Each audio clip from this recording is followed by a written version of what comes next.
Now that we have the oven totally apart, all the decks apart, there are two ways to build the oven, assemble the oven from scratch. The first way is to take a genie lift or a forklift, lift the bottom deck up, and then bolt each leg on. Each leg bolts on with 3 bolts and a washer on each bolt. And then the shelf runner connects the front to the back leg. That is then lowered to the ground. And then the second deck and the third deck are added after that first deck has the legs on it. The other way to do it is to take that bottom deck, put it on its back, and bolt the legs on each leg, and then again the shelf runners connecting the front to the back leg, and then lifting the bottom deck back up on its right side, on its wheels. Then attaching the second deck and the third deck. There are two ways to do it. It's preferred to be able to lift the deck and have it horizontal and bolt the legs on with either a genie lift or a forklift. That's preferred. Then you aren't stressing the oven's legs when you're lifting it upright. But if you don't have any kind of a lift, that is a possibility to bolt the legs on sideways and then lift it upright. Now we're putting our square rods back in place. They go in the front. There's a groove that they fit in, and then there's a square cutout in the back that they fit in as well. And you want to make sure that the rod is pushed all the way to the back wall where it's touching the wall. The other thing I want to show you is the back brace has one bolt in the middle, and it's a self-leveling. You can see if I push on one side then the other, it actually acts as a leveler, and that's to keep the stones, which are a natural type stone. They aren't perfectly level, so this helps to level them. Those stones are found in nature. They're a clay ceramic mix. So I just wanted to point some of those out. Some folks would maybe think that they're missing a bolt or something, but really it's not. It's designed to push up and down like that. So we're putting the spring back on.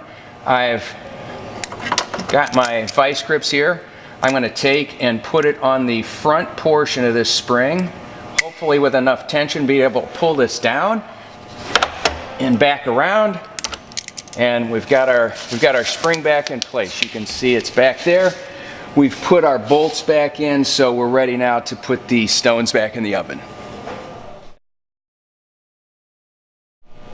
Now we're going to slide the stones back in. We're going to start with the side stones first in a 3-stone oven. We'll put the middle stone in last. There are metal shims on the side of the oven to keep the stones nice and tight. When you're sliding the stone in, you want to make sure you're just missing those shims so the stone doesn't get caught up on it. So I'm going to slide it in right now. And then I push. Make sure it's nice and tight to the side, and then we'll go to the next stone. Now we're going to put these triangular pieces that go in the corner of each deck. So the top part goes in 2 slots up top first. So find it and put them in place, and then take this piece that goes in front of the stones, and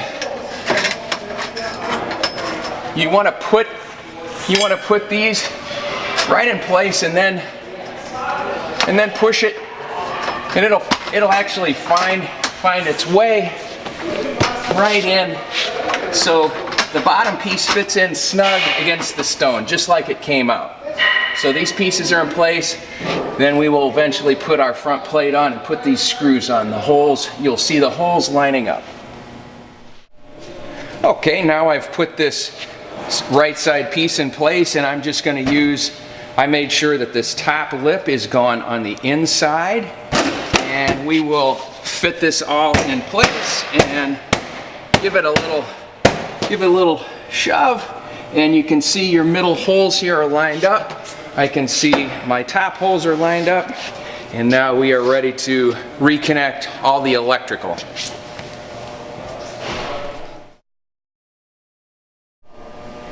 Now we're going to reattach this lower. I'm just looking at this green ground wire, and I'm going to pair these up, and they just simply go right back together, and you'll hear a little click. I just heard that. And then I'm putting my ribbon between the display and the green circuit board. Again, it just pops back in place.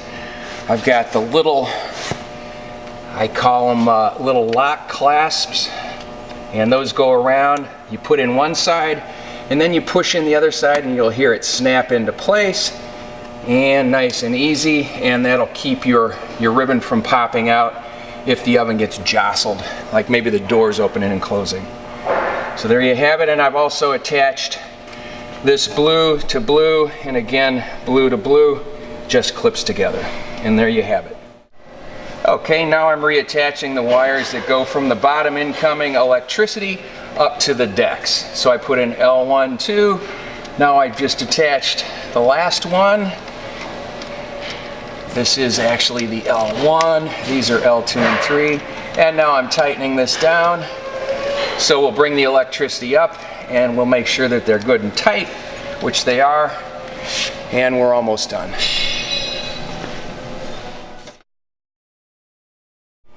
So now to reattach this left side piece, we basically put the piece in, we make sure that all of the contours over here are in place.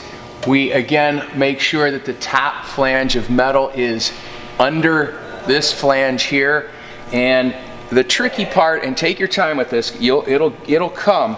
You want to take your fingers and come back and find these flue handle holders to make sure that they are going to find their hole here. So as you're putting this on, you're moving this with the back of your hand, and you're seeing where it's going to line up with the hole.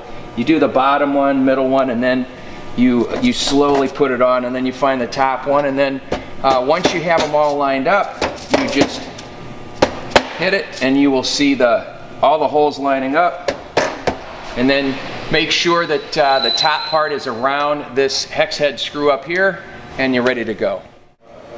Okay, now we put on these front plates. You put them back over all of the insulation. I wanted to tell you one thing, that the taller stainless steel screws go in the top part, and then underneath there is the short stainless. They will go in the bottom part. There's 4 of them down here.